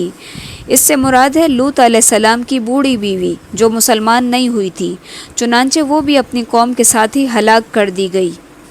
پھر ہم نے باقی سب کو ہلاک کر دیا اور ہم نے ان پر ایک خاص قسم کا مینہ برسایا، بس بہت ہی برا مینہ تھا جو ڈرائے ہوئے لوگوں پر برسا، یعنی کہ نشان زدہ پتھروں کی بارش برسی ان کے اوپر، اور یہ بھی کہ وہ ان کی جو بستیاں تھیں ان کو الٹا دیا گیا۔ ان فی ذلک لآیہ، یقیناً اس کے اندر بھی نشانی ہے۔ وما کان اکثرهم مؤمنین، لیکن ان میں سے اکثر مومن ہی نہ تھے۔ وان ربک لہو العزیز الرحیم، اور بے شک آپ کا رب زبردست اور رحم کرنے والا ہے۔ کذب اصحاب الایکۃ المرسلین، ایکا والوں نے بھی رسولوں کو جھٹلایا، جبکہ ان سے شعیب نے کہا کہ کیا تمہیں ڈر خوف نہیں؟ میں تمہاری طرف امانت دار رسول ہوں، اللہ کا خوف کرو اور میری فرما برداری کرو۔ ایکا کہتے ہیں جنگل کو، اور اس سے مراد شعیب علیہ السلام کی قوم اور بستی یعنی کہ مدین کے اطراف کے باشندے، اور کہا جاتا ہے کہ ایکا کے معنی ہے گھنا درخت، اور ایک ایسا درخت جو مدین کی نواحی آبادی میں تھا جس کی یہ لوگ پوجا پاٹ کیا کرتے تھے۔ وما اسألکم علیہ من اجر، اور میں تم سے اس پر کوئی اجرت طلب نہیں کرتا، بے شک میری اجرت تو رب العالمین کے ذمہ ہے۔ نہ پورا بھرو، کم کر کے دینے والوں میں سے شمولیت نہ کرو، اور سیدھی ترازو سے تولا کرو، لوگوں کو ان کی چیزیں کم کر کے نہ دو، بے باکی کے ساتھ زمین میں فساد مچاتے نہ پھرو، اس اللہ کا خوف رکھو جس نے خود تمہیں اور اگلی مخلوق کو پیدا کیا ہے۔ انہوں نے کہا، تو ان میں سے ہے جن پر جادو کر دیا گیا ہے، اور تو ہم ہی جیسا ایک انسان ہے، اور ہم تو تجھے جھوٹ بولنے والوں میں سے ہی سمجھتے ہیں۔ اگر تو سچے لوگوں میں سے ہے تو ہم پر آسمان سے کوئی ٹکڑا گرا دے۔ یعنی کہ آپ دیکھیں جتنی بھی قومیں ہلاک ہوئیں ان سب کی اسی طرح کی باتیں تھیں، پیغمبروں کو جادو زدہ کہا، اور اس کے علاوہ کیا کہا کہ یہ تو انسان ہے ہمارے جیسا، اور ساتھ ہی یہ کہ جس عذاب کی تم دھمکی دیتے ہو وہ عذاب ہمارے اوپر لے آؤ۔ قال ربی اعلم بما تعملون، کہا میرا رب خوب جانتا ہے جو بھی تم عمل کرتے ہو۔ فکذبوہ فاخذہم عذاب یوم الظلہ، انہوں نے اس کو جھٹلا دیا تو انہیں ایک سائبان والے دن کے عذاب نے آ پکڑا، اور وہ بڑے ہی بھاری دن کا عذاب تھا۔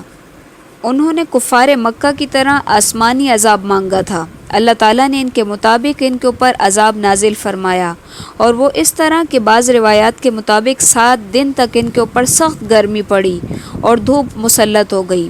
اس کے بعد بادلوں کا ایک سایہ آیا، اور یہ سب گرمی اور دھوپ کی شدت سے بچنے کے لیے اس سائے تلے جمع ہو گئے، اور کچھ سکھ کا سانس لیا، لیکن چند لمحے بعد ہی آسمان سے آگ کے شعلے برسنا شروع ہو گئے، زمین زلزلے سے لرز اٹھی، اور ایک سخت چنگھاڑ نے انہیں ہمیشہ کے لیے موت کی نیند سلا دیا۔ یوں 3 قسم کا عذاب ان کے اوپر بیک وقت آیا اور ایک ہی دن آیا۔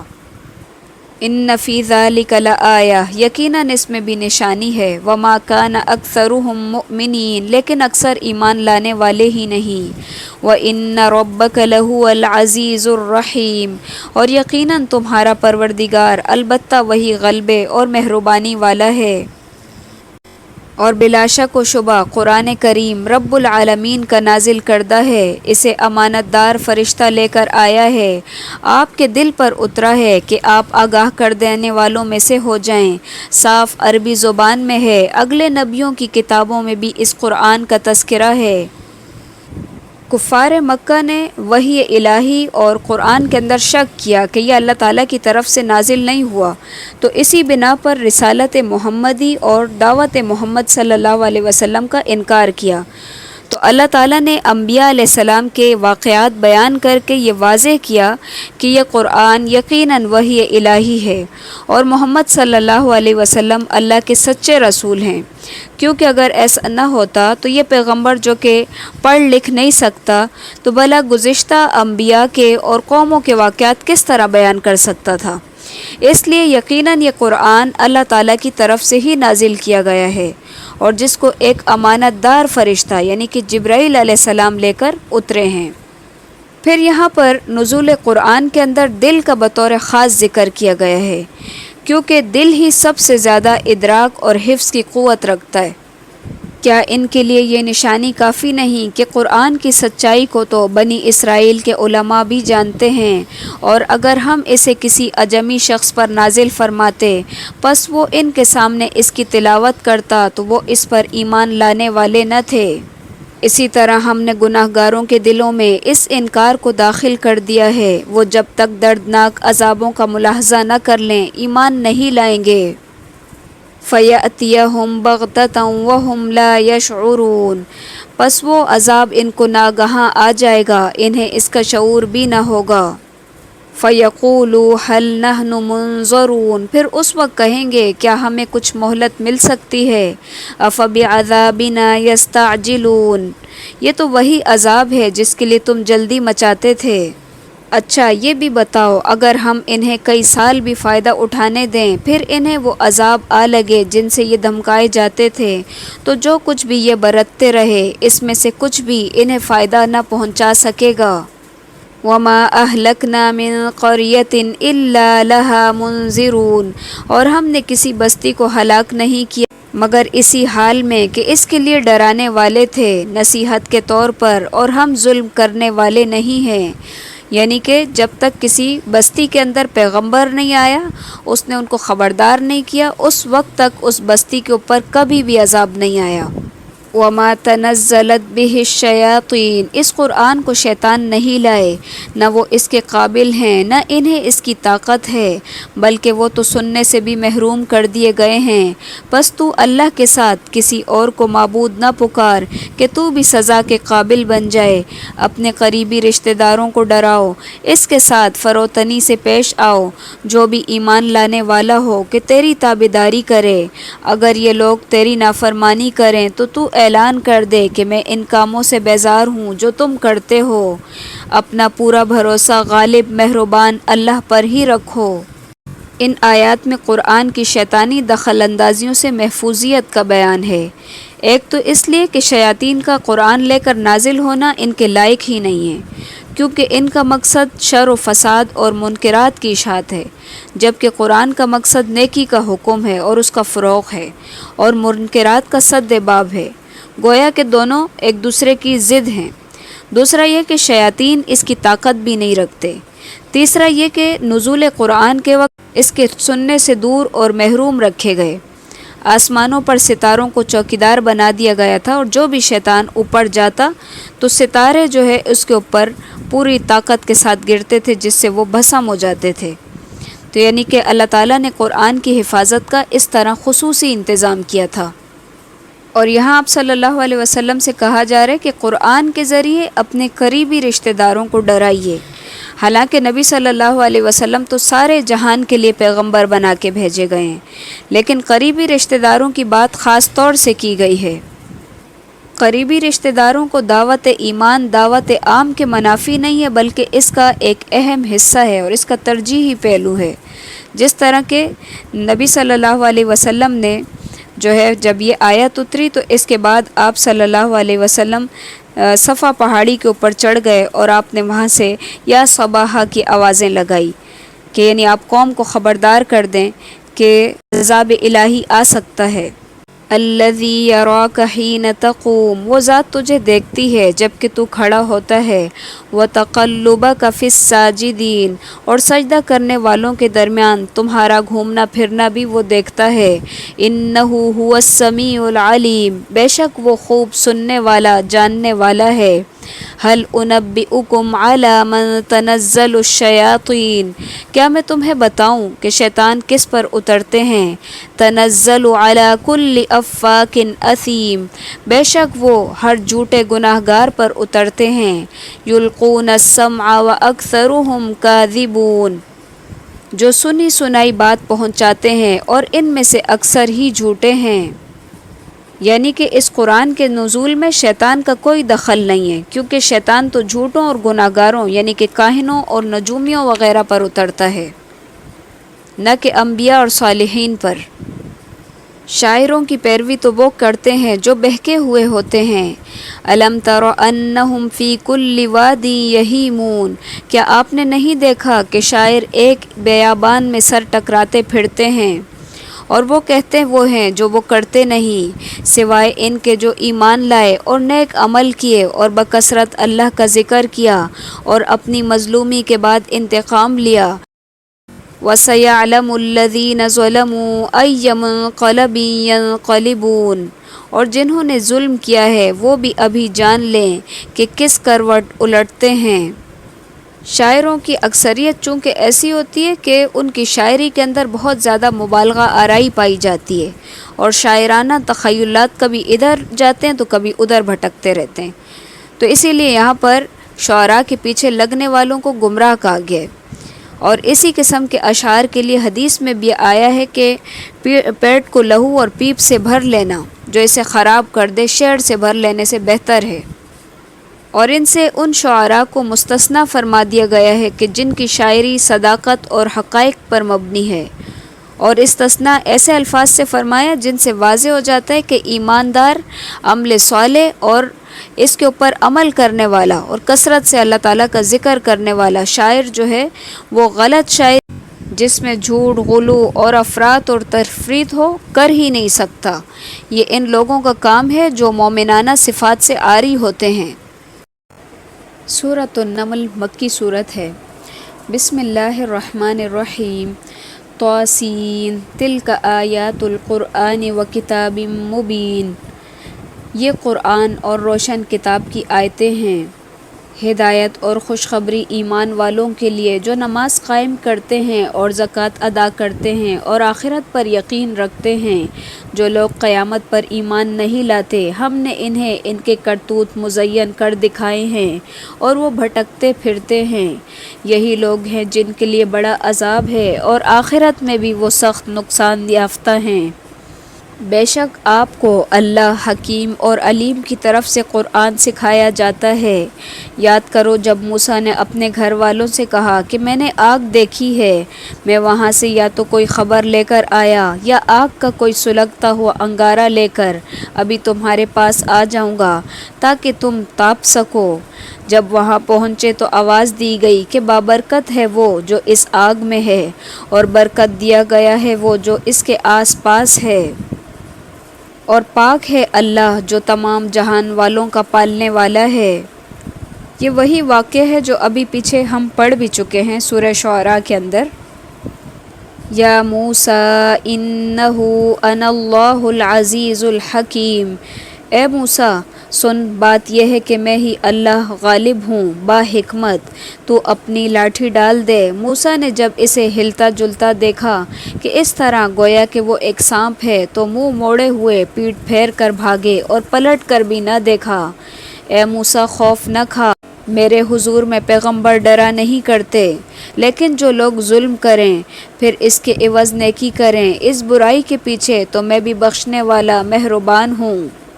وَأَدْخِلْ يَدَكَ فِي جَيْبِكَ تَخْرُجْ بَيْضَاءَ مِنْ غَيْرِ سُوءٍ فِي 9 آيَاتٍ إِلَى فِرْعَوْنَ وَقَوْمِهِ إِنَّهُمْ كَانُوا قَوْمًا فَاسِقِينَ۔ اور اپنا ہاتھ اپنے گریبان میں ڈال، وہ سفید چمکتا ہوا نکلے گا بغیر کسی عیب کے۔ اب یہاں پر بغیر کسی عیب کے یعنی کہ بغیر کسی بیماری کے، کوئی بیماری نہیں ہوگی، اس کے باوجود بھی ہاتھ جو ہے وہ بالکل سفید ہوگا، جیسے کہ برس وغیرہ کی بیماری ہوتی ہے نا، اس میں انسان گورا ہو جاتا ہے، تو یہ اس طرح کی کوئی بیماری بھی نہیں ہے، بلکہ یہ ایک معجزہ ہے۔ پھر ساتھ ہی کہا گیا کہ یہ 9 نشانیاں ہیں، اور اس کو لے کر فرعون کی طرف اور اس کے قوم کی طرف جاؤ، کیونکہ وہ فاسق لوگوں کا گروہ ہے۔ فَلَمَّا جَاءَتْهُمْ آيَاتُنَا مُبْصِرَةً قَالُوا هَذَا سِحْرٌ مُبِينٌ۔ پھر جب ان کے پاس آنکھیں کھول دینے والے معجزے آئے تو ان کو دیکھ کر کہنے لگے یہ تو صریح جادو ہے۔ صرف ظلم اور تکبر کی بنا پر انہوں نے انکار کر دیا، حالانکہ ان کے دل یقین کر چکے تھے۔ پس دیکھ لیجئے کہ ان فتنہ پرداز لوگوں کا انجام کیسا ہوا۔ یعنی کہ علم آنے کے بعد انہوں نے اس کا انکار کیا، اور اس کی وجہ جو یہاں بیان کی گئی ہے وہ ان کا ظلم اور استکبار ہے۔ وَلَقَدْ آتَيْنَا دَاوُودَ وَسُلَيْمَانَ عِلْمًا وَقَالَ الْحَمْدُ لِلَّهِ الَّذِي فَضَّلَنَا عَلَى كَثِيرٍ مِّنْ عِبَادِهِ الْمُؤْمِنِينَ۔ اور ہم نے یقیناً داؤد اور سلیمان کو علم دے رکھا تھا، اور دونوں نے کہا تعریف اس اللہ کے لیے ہے جس نے ہمیں بہت سے ایماندار بندوں پر فضیلت عطا فرمائی ہے۔ اور داؤد کے وارث سلیمان ہوئے اور کہنے لگے اے لوگو، ہمیں پرندوں کی بولیاں سکھائی گئی ہیں اور ہم سب کچھ دیے گئے ہیں، بے شک یہ تو اللہ تعالیٰ کا کھلا فضل ہے۔ داؤد کے وارث سلیمان علیہ السلام ہوئے، اس کا یہ مطلب نہیں ہے کہ وہ مال و دولت کے کوئی وارث ہوئے، بلکہ یہاں اس سے مراد ہے علم نبوت، اور علم نبوت کے علاوہ وہ علوم ہیں جن میں داؤد علیہ السلام کو لوہے کی صنعت کا علم تھا، اور سلیمان علیہ السلام کو جانوروں کی بولیوں کا علم عطا کیا گیا تھا۔ تو ان دونوں باپ بیٹوں کو اور بھی بہت کچھ عطا کیا گیا تھا، لیکن یہاں پر صرف علم کا ذکر کیا گیا ہے، جس سے واضح ہوتا ہے کہ علم اللہ تعالیٰ کی سب سے بڑی نعمت ہے۔ وَحُشِرَ لِسُلَيْمَانَ جُنُودُهُ مِنَ الْجِنِّ وَالْإِنسِ وَالطَّيْرِ فَهُمْ يُوزَعُونَ۔ سلیمان کے سامنے ان کے تمام لشکر جنات اور انسان اور پرندے میں سے جمع کیے گئے، اور ہر قسم کی الگ الگ درجہ بندی کر دی گئی۔ جب وہ چونٹیوں کے میدان کے پاس سے گزرے تو ایک چونٹی نے کہا اے چونٹیوں، اپنے اپنے گھروں میں گھس جاؤ، ایسا نہ ہو کہ بے خبری میں سلیمان اور اس کا لشکر تمہیں رونٹ ڈالے۔ اس کی اس بات سے سلیمان علیہ السلام مسکرا کر ہنس دیے اور دعا کرنے لگے اے پروردگار، تو مجھے توفیق دے کہ میں تیری ان نعمتوں کا شکر بجا لاؤں جو تو نے مجھ پر انعام کی ہیں، اور میرے ماں باپ پر، اور میں ایسے نیک اعمال کرتا رہوں جن سے تو خوش رہے، مجھے اپنی رحمت سے نیک بندوں میں شامل کر لے۔ چونٹی کے اس واقعے سے پتہ چلتا ہے کہ حیوانات کے اندر بھی ایک خاص قسم کا شعور ہوتا ہے، اگرچہ وہ انسانوں سے بہت کم اور مختلف بھی ہے۔ دوسری بات یہ معلوم ہوتی ہے کہ سلیمان علیہ السلام اتنی عظمت اور فضیلت کے باوجود علم الغیب نہیں جانتے تھے، اسی لیے چونٹیوں کو خطرہ محسوس ہوا کہ کہیں وہ بے خبری میں ہمیں رون نہ دے۔ تیسرا سبق اس کے اندر یہ ہے کہ حیوانات بھی اسی طرح عقیدہ صحیحہ سے بہرہ تھے اور ہیں کہ اللہ کے سوا کوئی علم الغیب نہیں، جیسا کہ آگے آنے والے ہدہد کے واقعے میں بھی اس کی مزید تائید ہوتی ہے۔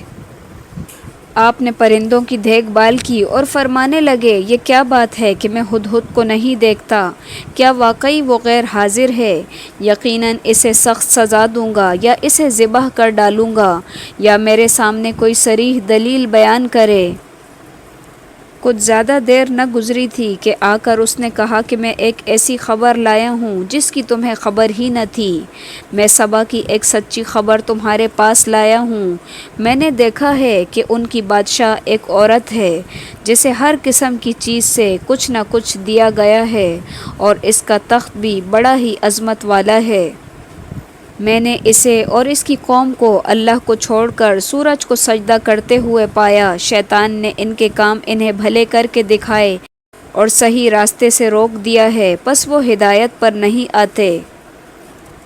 کہ اسی اللہ کے لیے سجدہ کریں جو آسمانوں اور زمینوں کی پوشیدہ چیزوں کو باہر نکالتا ہے، اور جو کچھ تم چھپاتے ہو اور ظاہر کرتے ہو وہ سب کچھ جانتا ہے۔ اللہ لا الہ الا هو رب العرش العظیم، اللہ وہی ہے جس کے سوا کوئی معبود برحق نہیں، وہی عظمت والے عرش کا مالک ہے۔ سلیمان نے کہا، اب ہم دیکھیں گے کہ تو نے سچ کہا ہے یا تو جھوٹا ہے۔ میرے اس خط کو لے جا کر انہیں دے دے، پس ان کے پاس سے ہٹ آ اور دیکھ کہ وہ کیا جواب دیتے ہیں۔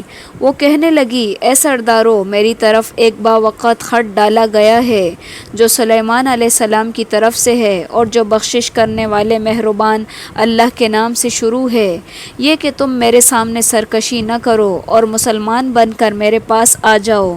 اس نے کہا، اے میرے سردارو، تم میرے اس معاملے میں مجھے مشورہ دو، میں کسی قطعی امر کا فیصلہ جب تک نہیں کروں گی جب تک کہ تمہاری موجودگی اور رائے نہ لے لوں۔ یعنی کہ سلیمان علیہ السلام نے ہدہد کو خط دے کر بھیجا اور ساتھ ہی اس سے کہا کہ ہٹ آ، یعنی کہ ہٹ کے کہیں جا کر چھپ جا اور ان کی آپس کی گفتگو سن کہ وہ کیا بات کرتے ہیں۔ اور یہ خط ایسا ہی تھا جیسے کہ نبی صلی اللہ علیہ وسلم نے بھی بادشاہوں کو خطوط لکھے تھے جن کے اندر اسلام کو قبول کرنے کی دعوت دی گئی تھی۔ قالوا نحن اولو قوة واولو بأس شدید والامر الیک فانظری ماذا تأمرین۔ ان سب نے جواب دیا کہ ہم طاقت اور قوت والے، سخت لڑنے بھیڑنے والے ہیں، آگے آپ کو اختیار ہے، آپ خود ہی سوچ لیجئے کہ ہمیں آپ کیا حکم کرتی ہیں۔ اس نے کہا، بادشاہ جب کسی بستی میں گھستے ہیں تو اسے اجاڑ دیتے ہیں اور وہاں کے باعزت لوگوں کو ذلیل کر دیتے ہیں، اور یہ لوگ بھی ایسا ہی کریں گے۔ میں انہیں ایک ہدیہ بھیجنے والی ہوں، پھر دیکھ لوں گی کہ قاصد کیا جواب لے کر لوٹتے ہیں۔ ہدیہ بھیجنے کا مقصد یہ تھا کہ اس سے اندازہ ہو جائے کہ سلیمان علیہ السلام کوئی دنیا دار بادشاہ ہے یا نبی اور مرسل جس کا مقصد اللہ تعالیٰ کے دین کا غلبہ ہے۔ اگر ہدیہ قبول نہیں کیا تو یقیناً اس کا مقصد دین کی اشاعت اور سربلندی ہے، پھر ہم بھی اس کی اطاعت کے بغیر نہیں رہ سکتے، یعنی ہمارے پاس پھر کوئی چارہ ہی نہیں بچے گا۔ پس جب قاصد سلیمان کے پاس پہنچا تو آپ نے فرمایا، کیا تم مجھے مال کے ذریعے مدد دینا چاہتے ہو؟ مجھے تو میرے رب نے اس سے بہت بہتر دے رکھا ہے جو اس نے تمہیں دیا ہے، بس اپنے تحفے پر تم خود ہی خوش ہوتے ہو۔ جاؤ، ان کی طرف واپس لوٹ جاؤ، ہم ان کے مقابلے پر وہ لشکر لائیں گے جن کا سامنا کرنے کی ان میں طاقت نہیں، اور ہم انہیں ذلیل اور پست کر کے وہاں سے نکال باہر کریں گے۔ آپ نے فرمایا، اے سردارو، کیا تم میں سے کوئی ہے جو ان کے مسلمان ہو کر پہنچنے سے پہلے ہی اس کا تخت مجھے لا دے؟ ایک قوی ہیکل جن کہنے لگا، آپ اپنی اس مجلس سے اٹھیں، اس سے پہلے میں اسے آپ کے پاس لا دیتا ہوں، یقین مانیے کہ میں اس پر قادر ہوں اور امانت دار بھی ہوں۔ قال الذی عنده علم من الکتاب انا آتیک به قبل ان یرتد الیک طرفک فلما رآہ مستقرا عنده قال هذا من فضل ربی۔ جس کے پاس کتاب کا علم تھا وہ بول اٹھا کہ آپ پلک جھپکائیں، اس سے پہلے ہی میں آپ کے پاس وہ لے آتا ہوں۔ جب آپ نے اسے اپنے پاس موجود پایا تو فرمانے لگے، یہی میرے رب کا فضل ہے تاکہ وہ مجھے آزمائے کہ میں شکر گزاری کرتا ہوں یا ناشکری۔ شکر گزار اپنے ہی نفع کے لیے شکر گزاری کرتا ہے، اور جو ناشکری کرتا ہے میرا پروردگار بے پرواہ اور کرم کرنے والا ہے۔ یہ کون شخص تھا جس نے یہ کہا؟ یہ کتاب کون سی تھی اور یہ علم کیا تھا جس کے زور پر یہ دعویٰ کیا گیا؟ اس میں مفسرین کے اندر مختلف اقوال ہیں، ان تینوں کی پوری حقیقت اللہ تعالیٰ ہی جانتا ہے۔ یہاں قرآن کریم کے الفاظ سے جو معلوم ہوتا ہے وہ اتنا ہی ہے کہ یہ کوئی انسان ہی تھا جس کے پاس کتاب الہی کا علم تھا۔ اللہ تعالیٰ نے کرامت کے طور پر اسے یہ قدرت دے دی کہ پلک جھپکنے میں وہ تخت لے آیا۔ کرامت اور معجزہ نام ہی ایسے کاموں کا ہے جو ظاہری اسباب اور امور عادیہ کی یکسر خلاف ہوں، اور وہ اللہ تعالیٰ کی قدرت اور مشیت سے ہی ظہور پذیر ہوتے ہیں۔ اس لیے نہ شخصی قوت قابل تعجب ہے اور نہ اس کے علم کا سراغ لگانے کی ضرورت ہے کہ جس کا یہاں ذکر ہے۔ کیونکہ یہ تو اس شخص کا تعارف ہے جس کے ذریعے سے یہ کام ظاہری طور پر انجام پایا، ورنہ اللہ تعالیٰ کی مشیت کے بغیر کچھ بھی نہیں ہو سکتا۔ حکم دیا کہ اس کے تخت کی صورت بدل دو تاکہ معلوم ہو جائے کہ یہ راہ پاتی ہے یا ان میں سے ہے جو راہ نہیں پاتے۔ پھر جب وہ آ گئی تو اس سے کہا گیا ایسا ہی تیرا تخت بھی ہے؟ اس نے جواب دیا یہ تو گویا وہی ہے، ہمیں اس سے پہلے ہی علم دیا گیا تھا اور ہم مسلمان تھے۔ اسے انہوں نے روکے رکھا تھا جن کی وہ اللہ کے سوا پرستش کرتی تھی، یقیناً وہ کافر لوگوں میں سے تھی۔ اس تخت کے اندر تھوڑا بہت رد و بدل کیا گیا تھا، جس کو دیکھ کے وہ صاف الفاظ میں یہ تو نہیں کہہ سکی کہ یہ اسی کا ہے، لیکن اس نے کہا کہ گویا کہ یہ وہی ہے، یعنی اسی جیسا ہے۔ اس سے کہا گیا کہ محل میں چلی جاؤ، جسے دیکھ کر وہ یہ سمجھی کہ یہ حوض ہے۔ اس نے اپنی پنڈلیاں کھول دیں۔ سلیمان علیہ السلام نے کہا یہ ایسا محل ہے جس میں نیچے بھی شیشے جڑے ہوئے ہیں۔ کہنے لگی میرے پروردگار، میں نے اپنی جان پر ظلم کیا، اب میں سلیمان کے ساتھ اللہ رب العالمین کی مطیع اور فرما بردار بنتی ہوں۔ یہ محل شیشے کا بنا ہوا تھا جس کا صحن اور فرش بھی شیشے کا تھا۔ لجتاً گہرے پانی یا حوض کو کہتے ہیں۔ سلیمان علیہ السلام نے اپنی نبوت کے اعجازی مظاہرے دکھانے کے بعد مناسب سمجھا کہ اسے اپنی اس دنیاوی شان و شوکت کی بھی ایک جھلک دکھا دیں جس میں اللہ تعالیٰ نے انہیں تاریخ انسانیت میں ممتاز کیا تھا۔ چنانچہ انہوں نے اسے کہا کہ وہ اس محل میں چلی جائے، تو جب وہ داخل ہونے لگی تو اس نے اپنے پائنچے چڑھا لیے اور شیشے کا فرش اس کو پانی معلوم ہوا، تو اس نے اپنے کپڑے بچانے کے لیے اپنے کپڑے سمیٹ لیے۔ وَلَقَدْ أَرْسَلْنَا إِلَى ثَمُودَ أَخَاهُمْ صَالِحًا أَنِ اعْبُدُوا اللَّهَ فَإِذَا هُمْ فَرِيقَانِ يَخْتَصِمُونَ۔ یقیناً ہم نے سمود کی طرف ان کے بھائی صالح کو بھیجا کہ تم سب اللہ کی عبادت کرو، پھر بھی وہ دو فریق بن کر آپس میں لڑنے جھگڑنے لگے۔ آپ نے فرمایا اے میری قوم کے لوگو، تم نیکی سے پہلے برائی کی جلدی کیوں مچاتے ہو؟ تم اللہ سے استغفار کیوں نہیں کرتے تاکہ تم پر رحم کیا جائے؟ وہ کہنے لگے ہم تو تیری اور تیرے ساتھیوں کی بدشگونی لے رہے ہیں۔ آپ نے فرمایا تمہاری بدشگونی اللہ کے ہاں ہے، بلکہ تم فتنے میں پڑے ہوئے لوگ ہو۔ اس شہر میں 9 سردار تھے جو زمین میں فساد پھیلاتے رہتے تھے اور اصلاح نہیں کرتے تھے۔ انہوں نے آپس میں بڑی بڑی قسمیں کھا کر عہد کیا کہ رات ہی کو صالح اور اس کے گھر والوں کو ہم چھاپا مار کر مار دیں گے اور اس کے وارثوں سے صاف کہہ دیں گے کہ ہم اس کے اہل کی ہلاکت کے وقت موجود ہی نہ تھے اور ہم بالکل سچے ہیں۔ اور وہ ایک چال چلے اور ہم نے بھی ایک خفیہ تدبیر کی اور وہ اسے سمجھتے ہی نہ تھے۔ اب دیکھ لے ان کے مکر کا انجام کیسا ہوا کہ ہم نے ان کو اور ان کی قوم کو سب کو غارت کر دیا۔ یہ ہیں ان کے مکانات جو ان کے ظلم کی وجہ سے اجڑے پڑے ہیں۔ جو لوگ علم رکھتے ہیں ان کے لیے اس میں بڑا نشان عبرت ہے۔ وَأَنجَيْنَا الَّذِينَ آمَنُوا وَكَانُوا يَتَّقُونَ، اور ہم نے ان لوگوں کو نجات دی جو ایمان لائے اور تقویٰ کرتے تھے۔ وَلُوطًا إِذْ قَالَ لِقَوْمِهِ أَتَأْتُونَ الْفَاحِشَةَ وَأَنْتُمْ تُبْصِرُونَ، اور لوط کا ذکر کرو جبکہ اس نے اپنی قوم سے کہا کیا باوجود دیکھنے بھالنے کے پھر بھی تم بدکاری کرتے ہو؟ یہ کیا بات ہے کہ تم عورتوں کو چھوڑ کر مردوں کے پاس شہوت سے آتے ہو؟ حق یہ ہے کہ تم بہت ہی نادانی کرتے ہو۔ قوم کا جواب بجز اس کے کہنے کے اور کچھ نہ تھا کہ آل لوط کو اپنے شہر سے نکال دو، یہ تو بڑے پاک باز بن رہے ہیں۔ بس ہم نے اسے اور اس کے اہل کو بجز اس کی بیوی کے سب کو بچا لیا۔ اس کا اندازہ تو باقی رہ جانے والوں میں ہم لگا ہی چکے تھے اور ان پر ایک خاص قسم کی بارش برسا دی، پس ان دھمکائے ہوئے لوگوں پر بری بارش ہوئی۔ تو کہہ دے کہ تمام تعریف اللہ کے لیے ہے اور اس کے برگزیدہ بندوں پر سلام ہے۔ کیا اللہ بہتر ہے یا وہ جنہیں یہ لوگ شریک قرار دیتے ہیں؟ سبحانک اللہم و بحمدک نشہد ان لا الہ الا انت نستغفرک و نتوب الیک۔ السلام علیکم ورحمۃ اللہ وبرکاتہ۔